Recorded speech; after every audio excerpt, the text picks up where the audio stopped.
பக்தி, யோகம், ஞானம் மனிதனுடைய பிரச்சனைகளை நன்கு ஆராய்ந்து அனைத்து துன்பங்களுக்கும் மனம் ஒன்றுதான் காரணம் என்பதை உணர்ந்தார்கள் ரிஷிகள். மனதை நாசம் செய்ய நமக்கு தந்த எண்ணற்ற பயிற்சி முறைகளின் வாழ்வியல் நன்னெறியே ஹிந்து மார்க்கமாகும். இந்த நாசமான மனதை கட்டுப்படுத்துவது என்பது மிக மிக கடினமானது. இதைத்தான் பாடுகின்றார். மனமெனும் மாட்டங்கில் தாண்டவக்கோனே முக்தி வாய்த்ததென்று எண்ணிடடா தாண்டவக்கோனே என்று பாடுகின்றார் ஒரு சித்தர்.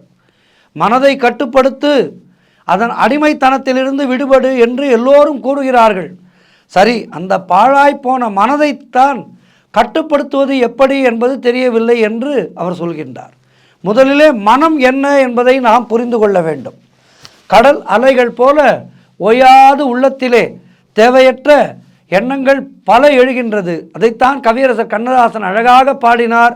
ஆசையே அலை போலே நாம் எல்லாம் அதன் மேலே ஓடம் போலே ஆடுகிறோமே வாழ்நாளிலே.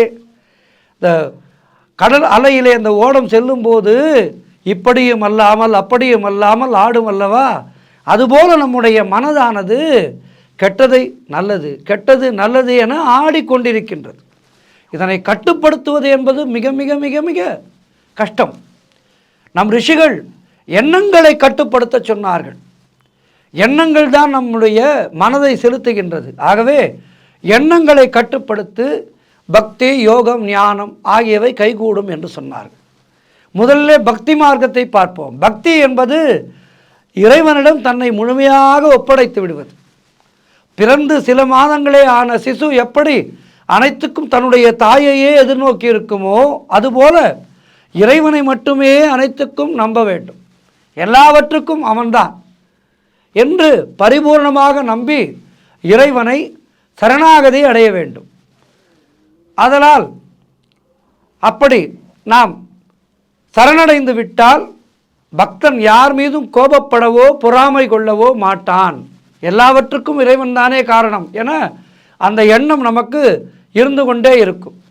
எதை பற்றியும் நாம் பயப்பட மாட்டோம், எதை பற்றியும் சிந்திக்க மாட்டோம். இவ்வாறு தன்னை முழுமையாக இறைவனுக்கே ஒப்புவிக்கின்ற பக்தனை சரணாகதான் என்பார்கள். இவ்வாறு சரணாகதி மூலம் இறைவனோடு தன்னை ஐக்கியப்படுத்தினால் சிந்தனைகள் ஒழிந்து மனம் அழிந்து முக்தி பெற்று விடலாம். ஆகவே மனம் என்பது அழிய வேண்டும் இந்த இடத்திலே. அடுத்ததாக யோகம்.